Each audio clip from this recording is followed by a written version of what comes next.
la que está aquí es el hijo del autor de este libro, José Fortes, que creo que nos acompaña a distancia, al que damos la bienvenida.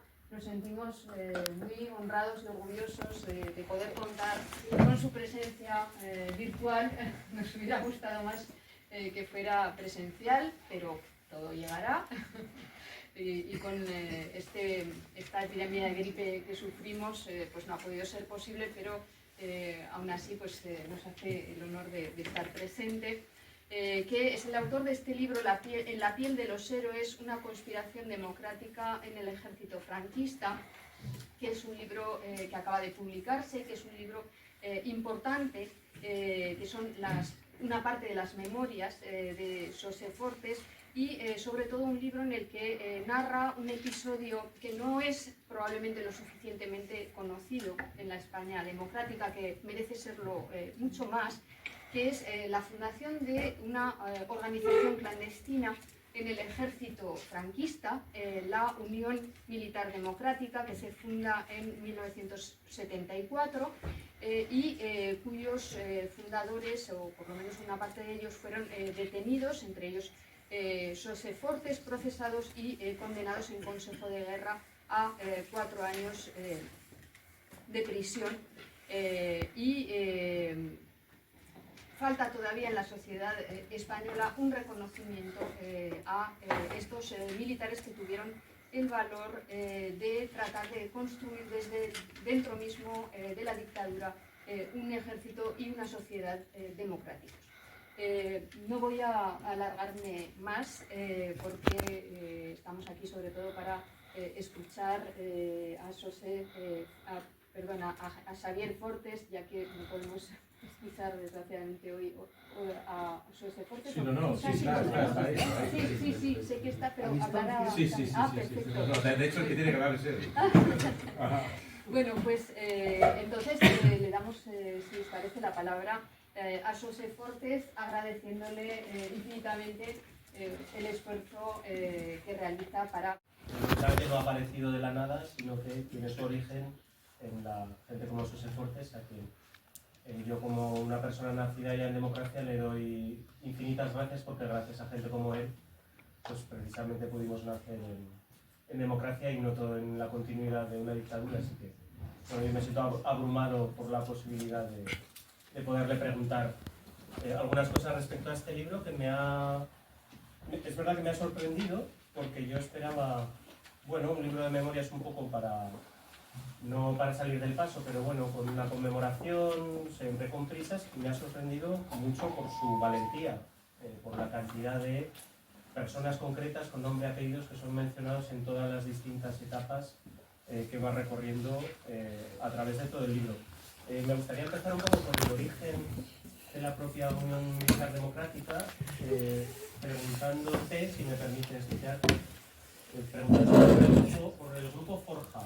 Si puedes explicar un poco en qué consistía y cuál fue la importancia que tuvo el grupo Forja en todo el nacimiento de una nueva mentalidad en las personas que se formaban para ser militares, tus compañeros, cómo se sustanció un poco todo este cambio.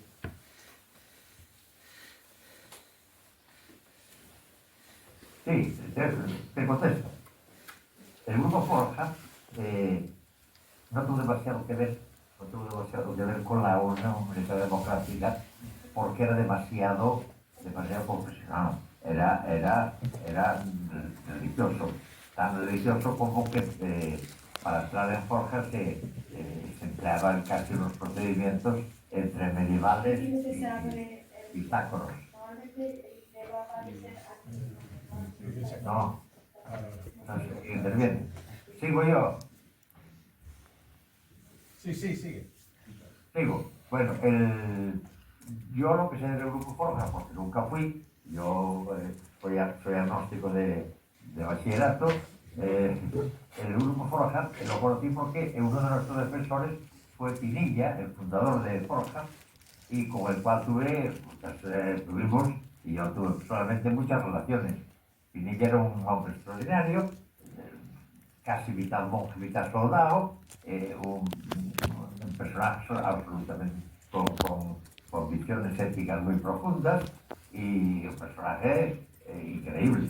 Lo que pasa que la organización que dirigía él y el padre Llanos, que con el tiempo el padre Llanos después militaría en el PC, de ser confesor de Franco a militar en el PC, hay alguna distancia, pues entre los dos crearon esta organización que tenía unas bases muy profesionales, pero que tenía el problema de demasiada religiosidad. Es decir, la esencia era la profesionalidad, tal. De hecho, el trasvase de Forja a la UMD cuando se fundó fue muy difícil para los que no eran agnósticos ya, como Busquets, etcétera, porque era demasiado profesional.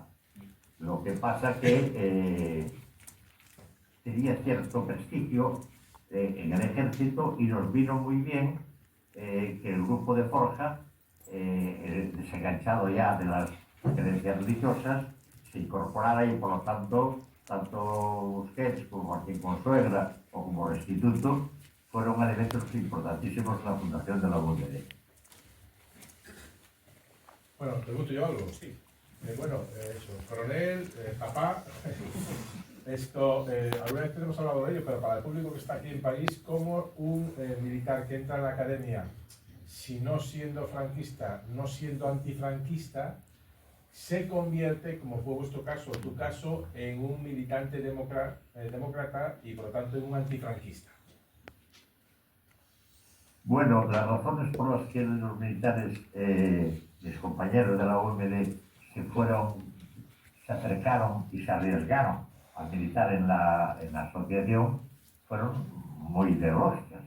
Por lo tanto, un primer elemento, yo diría que fueron las lecturas. Los militares que leían algo más de los reglamentos, de algún modo, siempre tuvieron una relación con nosotros importante, militaran o no en la UMD.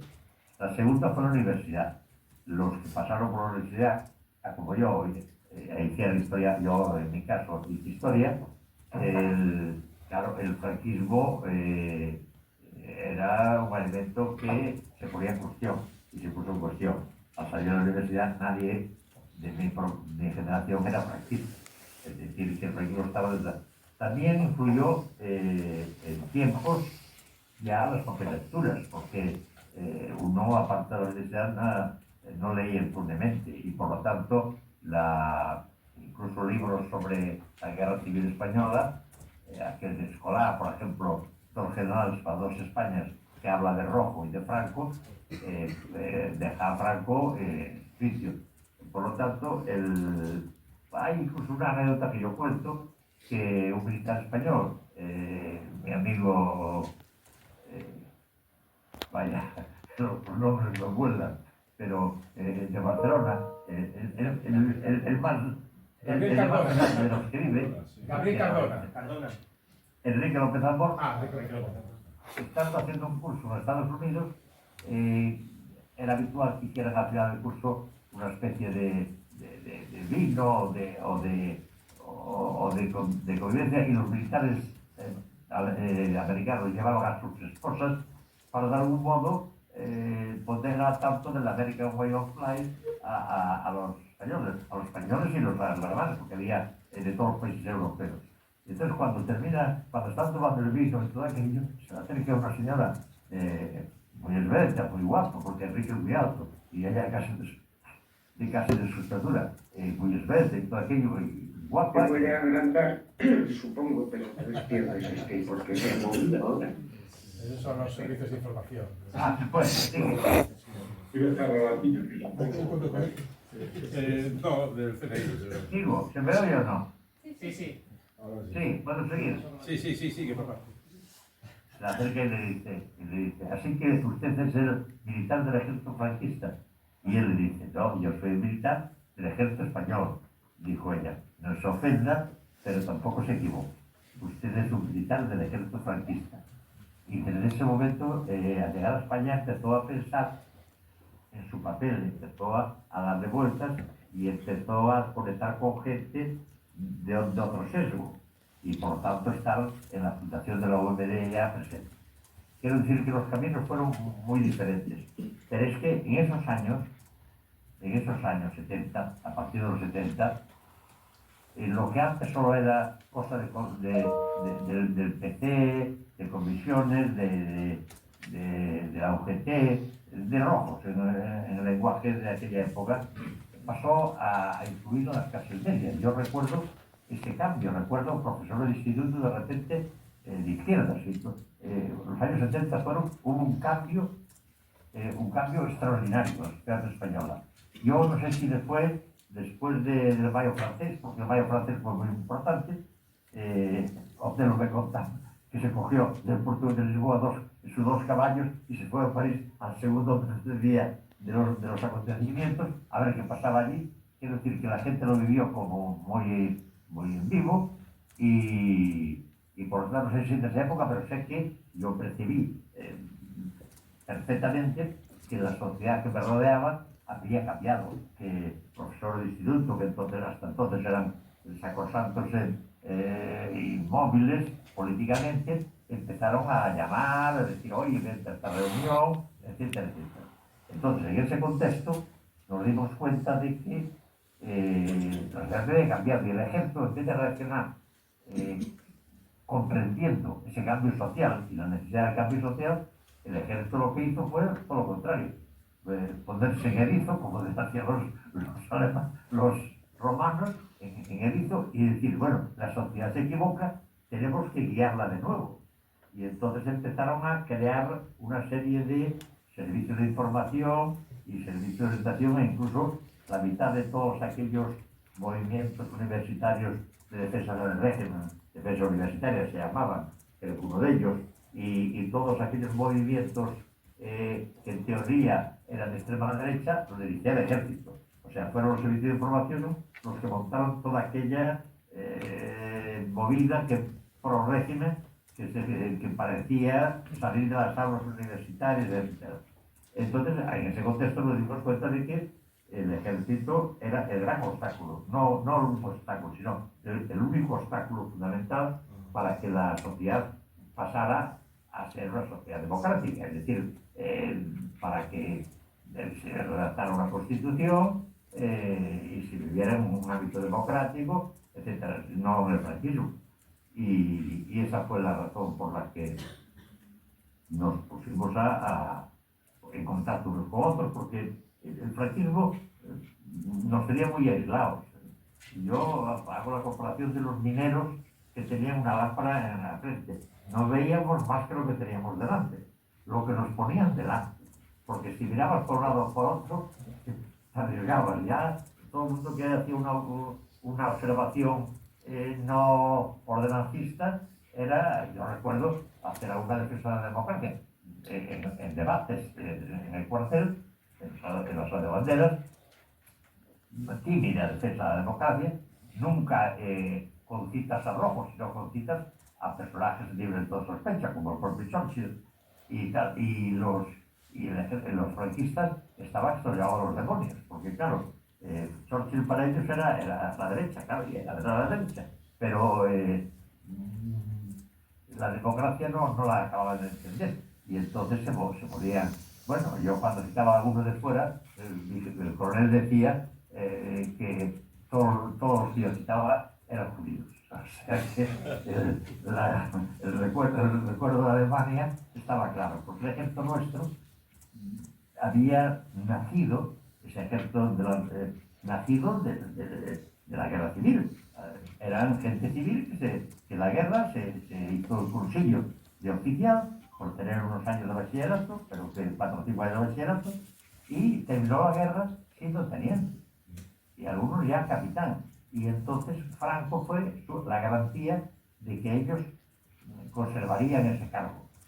Y por lo tanto el franquismo se asentó en la generación de la guerra, no los generales que conspiraron con Franco, con los que Franco tuvo muchas dificultades.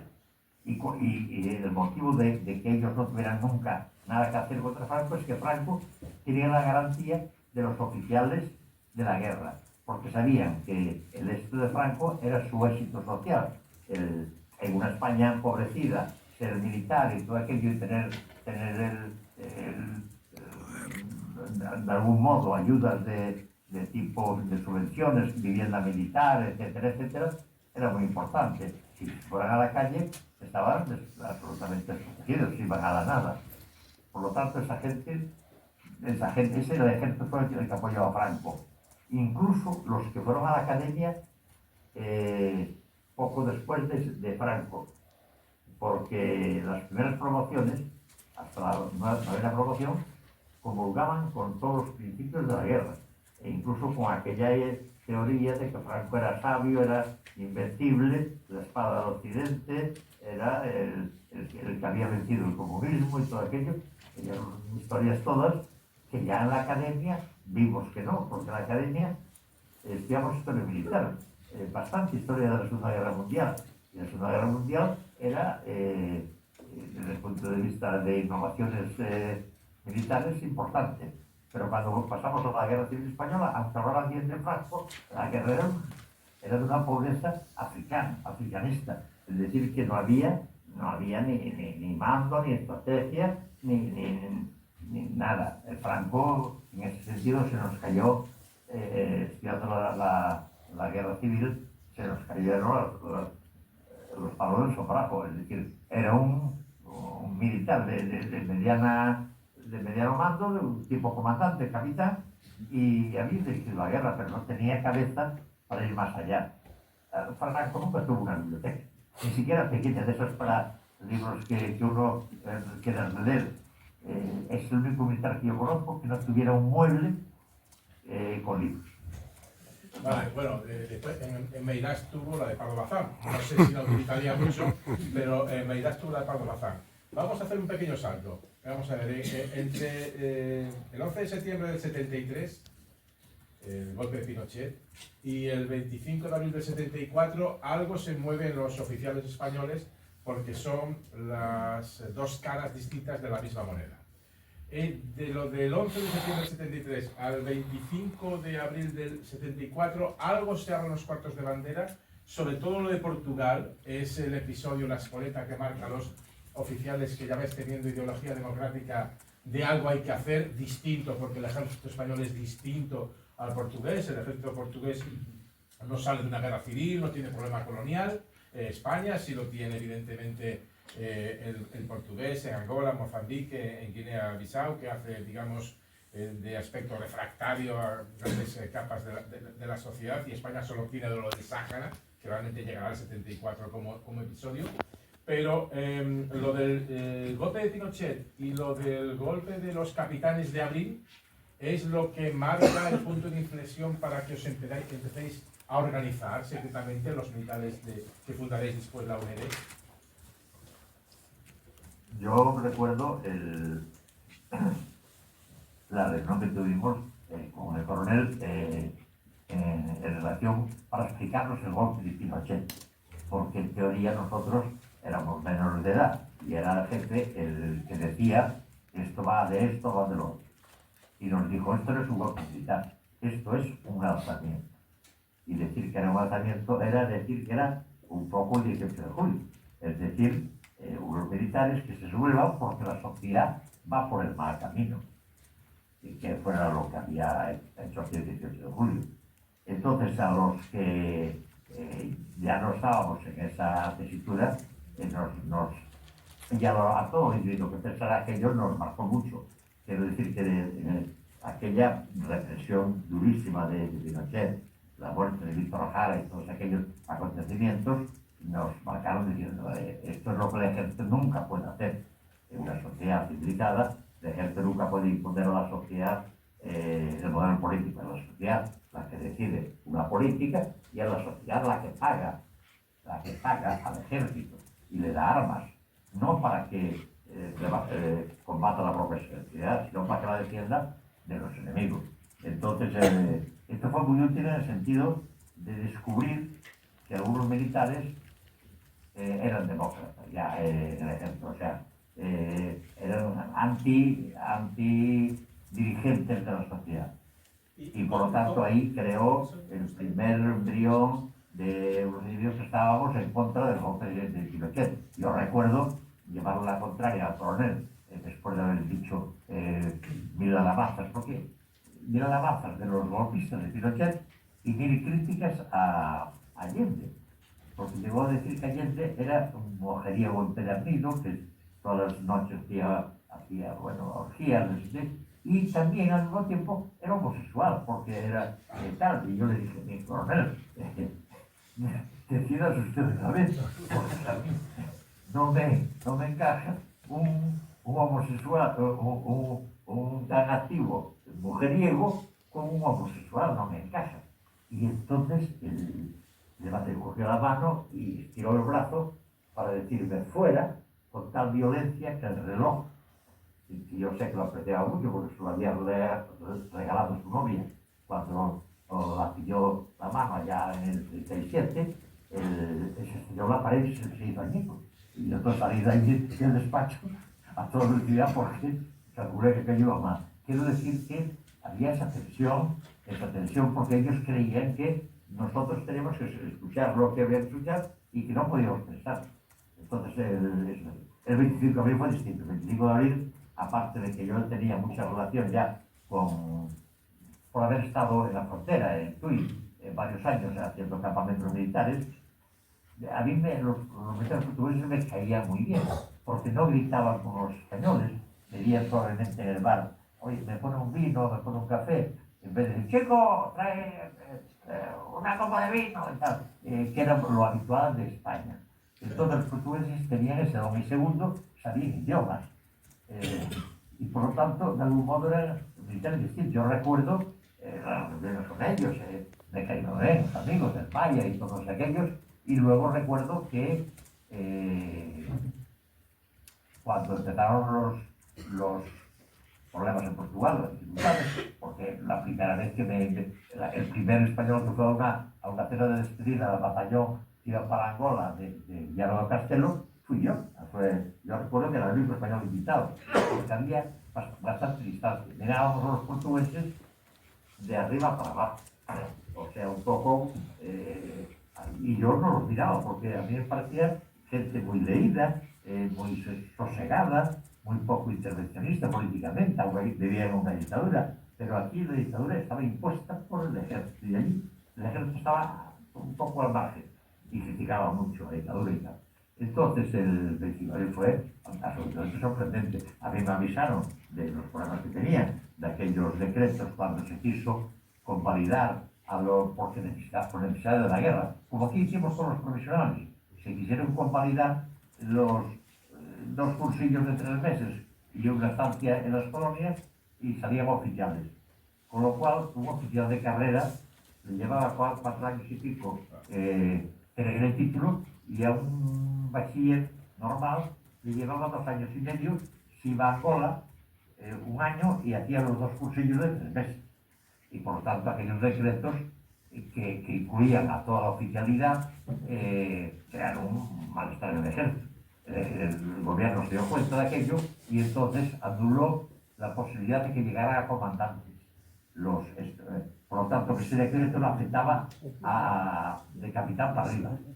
Y por lo tanto el movimiento se llamó a continuación Movimiento de los Capitanes, porque eran los capitanes los que estaban en contra de esta decisión de aceptar en sus cuadros a gente civil que no había hecho los cursos que ellos habían hecho.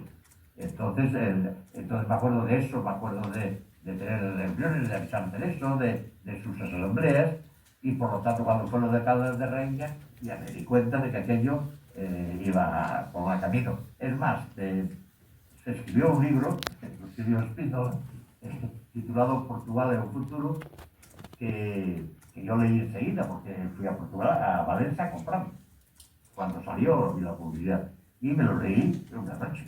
Y entonces llamé a mi amigo Carlos Aguilar, con el que había colaborado en algún texto, como los orígenes del poder en España de Christiansen, que había hecho una introducción así un poco amplia para España de aquel libro, proponiéndole traducirlo al castellano. No porque fuera de una genialidad, porque a mí me parecía que aquella Commonwealth que predicaba Spínola ya estaba fuera de contexto, sino porque, de algún modo, ilustraba lo que estaba pasando en Portugal. No fue posible porque los derechos los había comprado Planeta y lo tradujo mi amigo Basilio Osada. Pero yo estaba al loro de eso y de lo que estaba pasando y con relaciones con muchos capitanes de estos.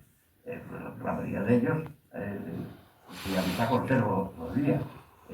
Y por lo tanto, a nosotros nos cambió la mentalidad en el sentido siguiente. No podemos dar un golpe como los portugueses, porque los portugueses tienen un ejército colonial y están en guerra colonial y nosotros no tenemos ninguna urgencia de ese tipo y además que va a ser muy difícil que con los militares de la academia de aquellos años del franquismo, los tenientes y capitanes de mi generación y de la anterior, se apuntaran a nada contra Franco, porque Franco era cardenal, en el ejército era cardenal. Si no papa. Y bueno, pues entonces lo que nos mostró el 25 de abril es que algo podíamos hacer. Si no era el golpe como los portugueses, era alguna cosa, algo se podía hacer. Y entonces pensamos en extender la ideología democrática de todas las Fuerzas Armadas. Lo que yo llamé a aquella asamblea, tenemos que mojar la pólvora del ejército franquista. Es decir, destruir sus claves ideológicas y sus claves en todos sentidos, para poner descubierto la falacia de un ejército que dirige a un país o pretende dirigir a un país, etc. Y por lo tanto el 25 de abril fue un poco el padre de la UMD. Nosotros nos sentimos emparentados con la UMD y somos de algún modo hijos del UMD, no, con el 25 de abril, o al FCA. Y en cierto sentido somos y seguiremos siendo siempre admiradores de los portugueses que se la jugaron de aquella manera tan limpia y extraordinaria, comparado con Chile. En Chile era todo un pozo de sangre y en Portugal era una floristería de claveles. Ahora, papá, te va a preguntar Nicolás Esma, que está presentando, bueno, ha presentado el libro que habrás leído de Ni una, ni grande, ni libre, solo para dar el contexto de la diferencia del ejército y la sociedad española y portuguesa. Primero, la extensión del país tiene que ver, luego el origen del ejército portugués, o mejor, el origen del ejército español desde el 39 es una guerra civil que no tiene la dictadura portuguesa, que es una dictadura fundamentalmente civil, apoyada por el ejército, y el hecho de que tuviera el 25 de abril sobre todo, ya había habido en septiembre anterior el episodio de Caldas de Raíña, que fracasa y pues a algunos de los dirigentes como Vasco Lourenço lo tienen que mandar a las Azores, pero no se atreven a destituirlo. Pero hay una efervescencia popular, aunque hay un partido antes de la Supercopa, la Supertasa, que le llaman allí, donde la gente anima a Américo Tomás y a Marcelo Caetano, que son los herederos de Oliveira Salazar. Pero ya se palpa y detecta que el ejército va por otra vía, absolutamente, y la sociedad va por otra vía. De hecho, el triunfo de Salgueiro Maia entrando en Lisboa es el triunfo de Celeste Caeiro con los claveles, entregándose en vez de tabaco a los militares de abril, que es cuando se sabe que aquello triunfa. Y de hecho, aunque la cabeza es Otelo Salgado Carballo, Vasco Lourenço, en la Marina, por supuesto, que es fundamental, con la fragata que va a intentar acabar con el golpe en Terreiro do Paso, pero sin embargo, pues los oficiales con Rosa Coutinho, con Martins Guerreiro y el recientemente fallecido Carlos Amara Contreiras se amotinan e impiden que bombardeen a las posiciones de Salgueiro Maia. Lo explica muy bien el hecho de que en el Salgueiro Maia tiene que explicar a la tropa, que son tropa, digamos, de reemplazo, no son profesionales, lo que van a hacer de un día para otro de cargarse a la dictadura más longeva de Europa, una dictadura del año 20, 21, 22. Entonces, claro, lo tienen que mantener en secreto, porque ya Caldas de Raíña se ha detectado en parte por alguna información que tenía la PIDE y los servicios de información.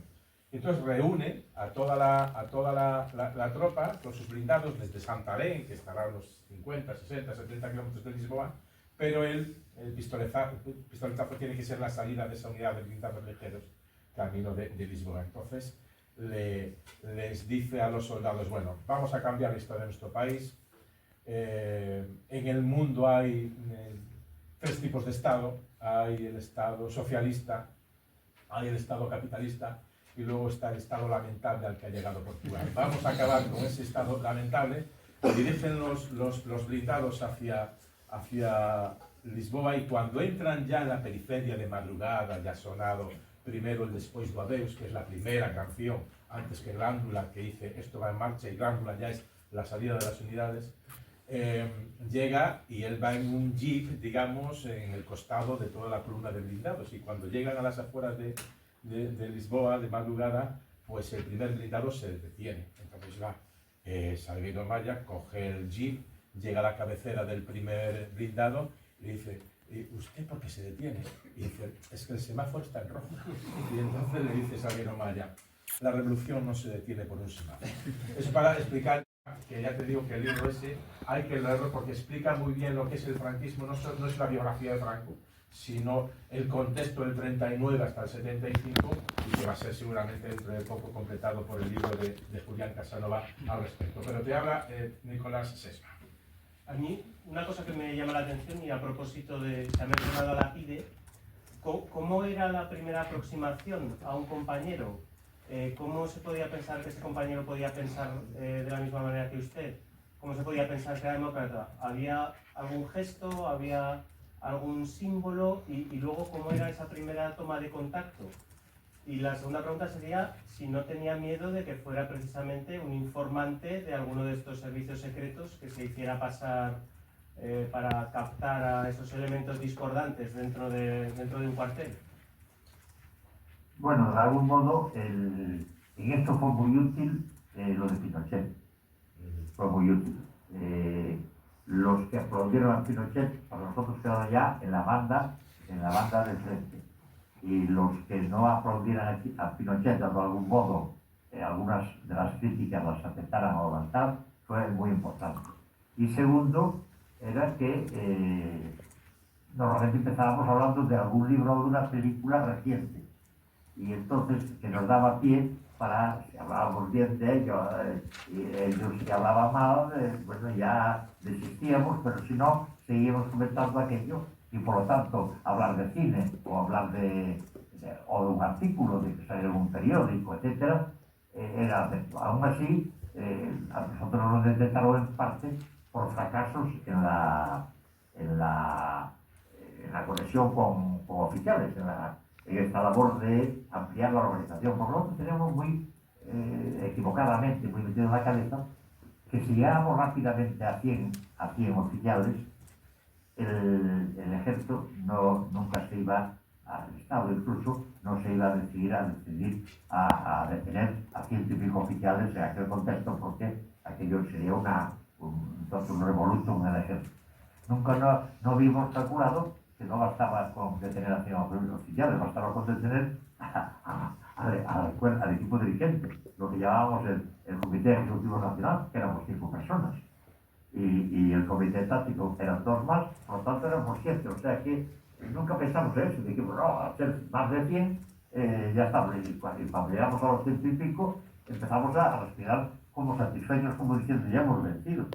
En ese sentido nos equivocamos mucho, pero de todos modos, a pesar de que el ejército tuvo por algún fracaso o equivocación al contactar con alguien y contarle más de la cuenta, antes de desatinarlo, diríamos, de democracia, pues eso fue lo que le hizo a los servicios de información pensar en que había que chivatear al propio ejército, porque entonces los servicios de información miraban para los de fuera, los comunistas, estos, y todos los servicios estaban montados allí. Y en ese momento fue cuando se crean, incluso llega un escritor famoso español sobre el servicio de información, dice que el ejército se convirtió en un nido de espías, porque había el servicio de alto Estado Mayor, había el servicio que llamaban el CIBE, y había el servicio que después terminó siendo el CNI, o sea, el servicio que montara que montara este teniente coronel San Martín. que no, Martín, sí, San Martín. el que montara este teniente coronel a petición del presidente del gobierno, del presidente vicepresidente Carrero Blanco.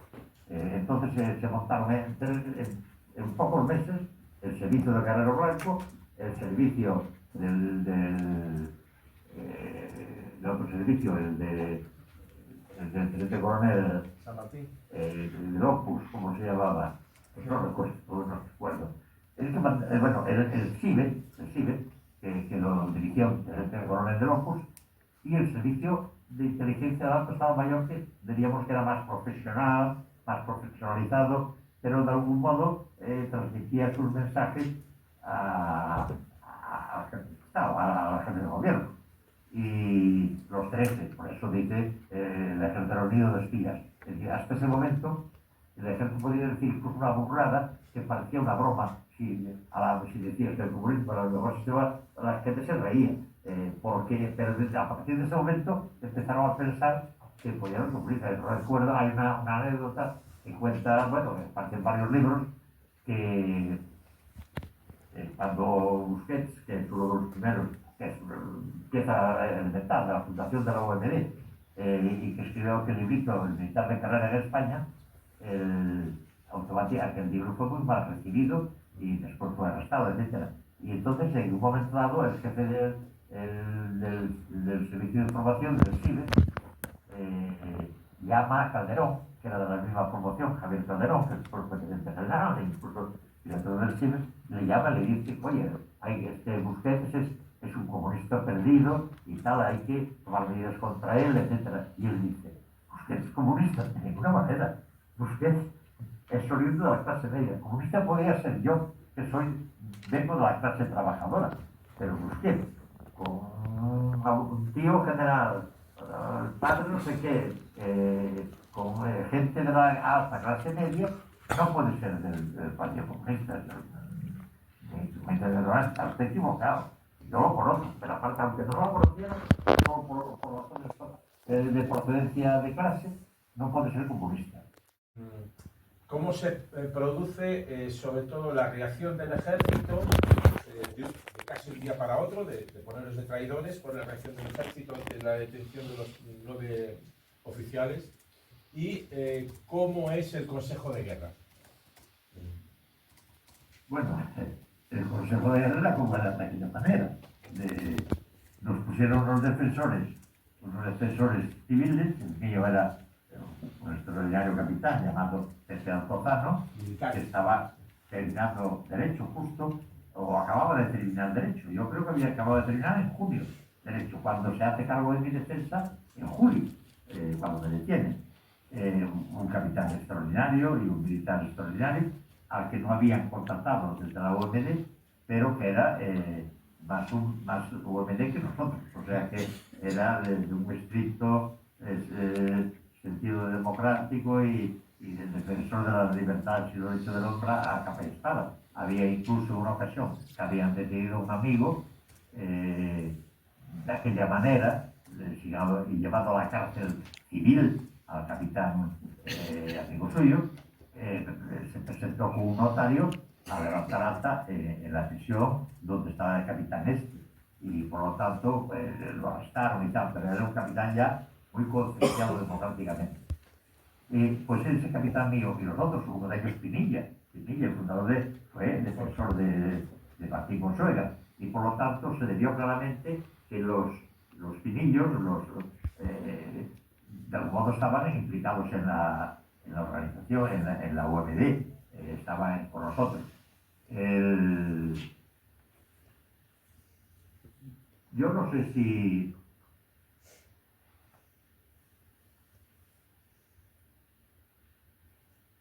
Creo que me he perdido un poco. No, te decía el Consejo de Guerra, o sea, ¿cómo es la reacción del ejército con las notas informativas? ¿Y cómo es el Consejo de Guerra reduciéndolo todo lo posible?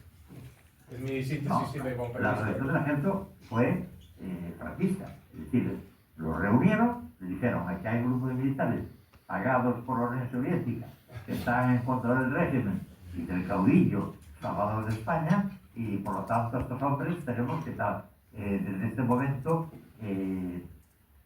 sus casas y sus familias quedan, diríamos, quedan puenteadas y nadie podrá acercarse a ellos. Yo recuerdo que de toda la ciudad de Pontevedra solo 2 capitanes se atrevieron a venir a ver a mi mujer. De los múltiples amigos que tenía, solo 2. Y de todo Galicia y fuera de Pontevedra solo vinieron los de la UNED, porque un capitán, Octavio, cuando el coronel dijo está prohibido visitar a la familia de Fortes, a la mujer, ni a nadie de tal, a la familia de Fortes, porque Fortes es un traidor al franquismo y tal, tenía razón, y todo aquello. Entonces él le dice, mi coronel, arrésteme si quiere, y ya, pero yo voy a ver a la mujer de mi amigo por si necesita algo. Y aquello el coronel tampoco pudo discutirlo porque los demás lo entendían. Eso que se llama compañerismo. Yo voy a ver a la mujer de un amigo en estas circunstancias, pero vamos, de todos modos fue, yo cuento con los dedos de una mano los que vinieron, los que hicieron un gesto de apoyo a mí, porque el ejército lo puso muy difícil. Y el que vaya a verlos ahí es como ellos, es un traidor. Vale, el libro es la historia del contexto histórico y la historia de por qué surge, las necesidades casi vitales de una serie de oficiales, la mayoría que tienen contactos con la sociedad civil y con la universidad. Mi padre en concreto hizo filosofía y letras, que ya era sospechoso de por sí hacer filosofía y letras en aquellos años, y cómo lo vivimos las familias. Yo en el libro lo que cuento es, creo que no se había contado, es se cuenta la historia desde dentro, pero cómo la ve una familia, en concreto un chaval que era yo, de 9 años, que iba a un colegio militar, que vivía en un edificio que era una cooperativa militar, que todos mis amigos eran militares, porque además por entonces, aquel ejército gendarme del que hablaba Cardona en la Manicura del Tigre, pues estaba sobre todo en las ciudades, porque su misión no era repeler un ataque exterior, sino un ataque interior. Por eso todas las grandes unidades, Pontevedra, una plaza muy militar, como el cuartel de artillería, cuartel de infantería, el CIR número 13, la base del parque y talleres que dependía del cuartel de San Fernando, a 7 kilómetros la Escuela Naval Militar de Marín, es decir, una presencia militar muy notable. Y nosotros yo iba a un colegio militar, era el único de mis hermanos que iba ya cuando fue la detención de mi padre a un colegio que dependía del ejército, de la armada, de la Escuela Naval. Y entonces todo eso te cambia los esquemas en 24 horas y empiezas ya, aunque sea muy brevemente, a ojear el cambio 16 para saber si tienes alguna noticia de tu padre, cuándo lo van a soltar y tal, y notas que de un día a otro pues cambia la situación. La detención fue el 29 de julio y yo cuando me incorporé en septiembre ya veo pues cosas, digamos, que me hacen, pues de vez en cuando, lo digo, digamos, con orgullo con 9 años, sacar los puños a paseo, porque hay veces que hay que sacar los puños a paseo. Pero vivimos esa situación que nos hizo bastante piña a la familia, al resto de familias. Recuerdo perfectamente la primera visita, estamos 6 meses sin ver a mi padre. Antes del Consejo de Guerra nos permiten verlo en teoría en Navidad, en Nochebuena. Al final llegamos a Hoyo de Manzanares el 24 de diciembre para cenar con mi padre y las otras familias también, y ponen una barrera donde a 100 metros nos impiden acceder. Yo me acuerdo, tenía 9 años, entonces mi abuela, que era la madre de mi padre, en Galicia hay una expresión que se llama coitado, que es, digamos, aquel que tiene un respeto reverencial por algo. En mi caso era mi abuela, que tenía un respeto reverencial por los médicos y por los curas, y por los que llevaban galones también. Entonces Franco ya había muerto, el 20 de noviembre, pero estaba muy fresco, pues un mes después el asunto, y no nos dejan entrar. Entonces dicen, no salgáis del coche, unos amigos de mi padre, César Portela y Pepe Altozano, su abogado militar, al que luego sancionarán simplemente por ejercer la defensa de mi padre, pero eso eran las reglas entonces. Y entonces a mi abuela, que como decíamos era muy coitada, le faltó coger por la solapa al sargento que estaba al frente del pelotón, y cuando dice no pueden pasar, dije, mis nietos y yo venimos de hacer 600 kilómetros para ver ellos a su padre y yo a mi hijo. Ni usted ni Franco, si viviese, lo va a permitir. Entonces se reforzó la línea Y entonces, me acuerdo que los del pelotón, alguno nervioso, pues se pone en prevengan casi el arma, sin saber qué hacer. Entonces César Portela, que es amigo casi hermano de mi padre, y Pepe Altozano nos mandaron para casa, dijeron, para el coche nos fuimos, pusieron una estancia al ejército, el ejército se negó, pero es cierto que el 25 nos dejaron comer con él y pasar un día allí en el acuartelamiento de Hoyo de Manzanares, que es donde tuvo lugar digamos, el consejo de guerra. Entonces, claro, todo eso te cambia un poco la perspectiva y empiezas a saber que ya sé que está mal esto de ser maniqueo, yo sé que está mal, pero yo creo que hay buenos y malos. Entonces los de mi padre estaban los buenos y los malos eran otros. O sea, estas cosas absolutamente claras. Y de niño, pues eso, que yo quería ser militar y rápidamente dejé de serlo y pasé casi a odiar el ejército. Mucho tiempo después vino también la evolución del ejército. Esto de Cataluña ha hecho, digamos, un salto atrás, pero hasta el 2017, así como hubo dos grandes instituciones españolas que involucionaron, fundamentalmente la Iglesia, que no es la Iglesia de ahora, la que era de Tarancón, ni la justicia, o sobre todo el mundo de la abogacía, involucionaron el ejército, sobre todo con la entrada en las misiones exteriores, pues consiguió evolucionar, abrirse al mundo hasta que esto del 2017 ha hecho de nuevo una pequeña involución. Pero quiere decir que era el mundo al que un niño de 9 años tenías que empezar a saber por dónde iba el mundo y a tenerlo claro y a salir. Yo recuerdo, claro, que me empiezo a empapar de todo. Llegar a Madrid, para un chaval de Pontevedra que nunca había salido de Pontevedra, llegar a Madrid, me acuerdo que íbamos con el afán ese de defender el ardor guerrero patriótico de Pontevedra frente a Madrid. Y entonces, bueno, pues, a ver, ¿cuántos cines hay en Madrid? Nosotros en Madrid, en Pontevedra tenemos 5. En Madrid me decían 1000, que para mí exageraban, ¿no? Pero bueno, joder, bueno, ¿y qué columpios tenéis aquí? No, aquí tenemos un parque de atracciones, bueno. Y el campo de fútbol de Pasarón, a ver, 13.000 espectadores, aquí tenemos 100.000. Entonces, hasta que me dijeron un día, pregunté inocentemente, que, bueno, entonces ya derrotado, que a mi grupo de amigos, a los hijos del Instituto Valero, que a qué playa iban en Madrid, porque yo creí que cada provincia a escala era lo mismo, y aunque sabía perfectamente que Madrid estaba en el centro, por fuerza tenía que tener playa. Y dijeron, no, en Madrid no hay playa. Bueno, todos empezamos a ganar. Madrid tenía playa. En Madrid no tenía playa, tenía el Santiago Bernabéu, pero no tenía playa. Y entonces todo eso, y luego lo que más me llamó la atención, y con esto acabo ya simplemente por dar las pinceladas de haber peleado bastante de niño y haber recibido tanto como di, son cosas curiosas para un niño. A mí, ¿sabes lo que más me llama la atención de ir a Madrid? Porque Madrid, pues grande, pues en una calle del Santiago Bernabéu era como todos los boulevards de Pontevedra juntos. Era que la gente mayor con bata no hablaba gallego. O sea, para mí, de verdad, que fue algo realmente curioso, porque yo la primera vez que fue en la casa de la madre de Luis Otero, pero no nos detenían porque nos fueron repartiendo por casas, porque todos no podíamos estar juntos, esos días de la Navidad del 75, ¿no? Que por cierto se cumplen 50 años el año que viene y ya hemos creado todos los humeditos para el año que viene, ¿no? Y entonces yo llego y me pregunta, pues yo soy no sé qué, no sé cuánto, dice, ay, ¿qué acento gallego tan bonito tienes? Y dice, señora, yo no tengo ningún acento, pero usted sí que tiene un acento muy raro que no me está hablando como tiene que hablar, una señora con bata. Por eso las batallitas que teníamos los chavales o las familias, cada uno lo vivió como pudo. A mí me tocó un colegio militar, pero recuerdo y también que con los chavales, hijos de militares y sobre todo de marines, que era, digamos, el cuerpo, por así decirlo, o el ejército, más endogámico de todos, la oficialidad en el 36 la echaron por la borda prácticamente. Pues con el tiempo he retomado, igual que me he reconciliado con las Fuerzas Armadas, me he reconciliado con aquellos chavales. Yo también era formado en una forma de ver el mundo y ellos habían sido formados en otra forma de ver el mundo.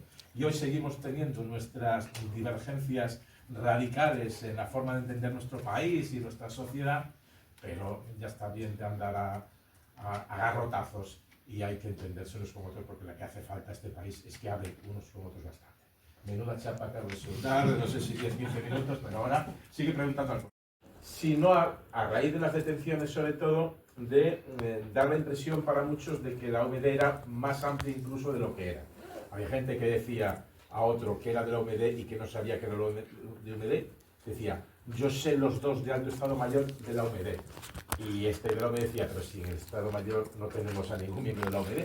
Digamos que eso fue una de las cuestiones que ayudó a que cuando en la parte más golpista del ejército quiso ya actuar el 23F o antes en la Operación Galaxia, ya los tiempos habían cambiado. Muy brevemente, ¿cómo fue el papel, el valor de la OMD en ese escenario? Y abrimos ya el turno de preguntas a quien quiera. Bueno, a mí me parece que lo más importante es que por mi propia experiencia, lo que hablé con los compañeros, de cada 10 oficiales con los que traté de tomar contacto y de animarlos a militar en la UMD, solo uno de cada 10 se afilió. Pero los otros 9, todos dijeron, conmigo podéis contar, yo estoy con vosotros, pero no puedo afiliarme porque arriesgo mi carrera. Me acuerdo del curso de Pontevedra, que tú conoces, Gabriel, que me dijo, mira, Pepe, tú vives en una casa propia, tienes una carrera, estás en un colegio, puedes buscarte la vida, pero yo vivo en casa militar que me pueden echar al día siguiente. No sé tener una cosa más que la profesión militar. Yo no puedo contar ahora conmigo, contar para lo que sea, porque yo siempre estaré defendiendo la democracia, donde quiera que esté. Por lo tanto, esa gente, que serían cientos, yo calculo que si nosotros llegamos a ser cerca de 200, los influidos, los que decían que ellos sí eran demócratas, pasaban de 1000 mucho.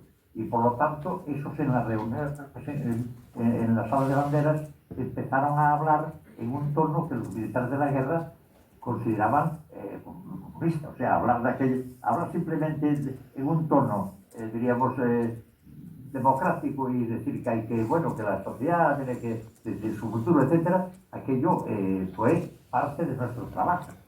Que esa gente se ideologizara hacia la democracia y hacia Europa, porque nosotros también decidíamos mucho que no éramos Marruecos, que nosotros teníamos que integrarnos en nuestro ámbito cultural, que era Europa, y por lo tanto Europa era democrática esencialmente, y nos miraba de arriba abajo porque éramos una dictadura, y claro, esa es la cosa. El mayor papel fue influir en los no afiliados.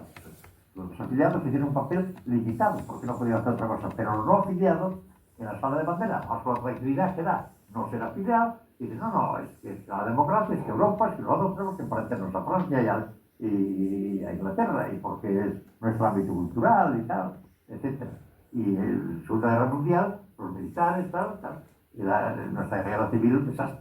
Pero sobre el episodio de la influencia en las intentonas golpistas, y con esto acabamos muy brevemente, que hay gente que quiere preguntar, la influencia de la OMD o del espectro de la OMD que se disuelve pues en vísperas de la aprobación de las constituyentes, o poco después de las constituyentes, o sea, después de las elecciones. Después de las elecciones.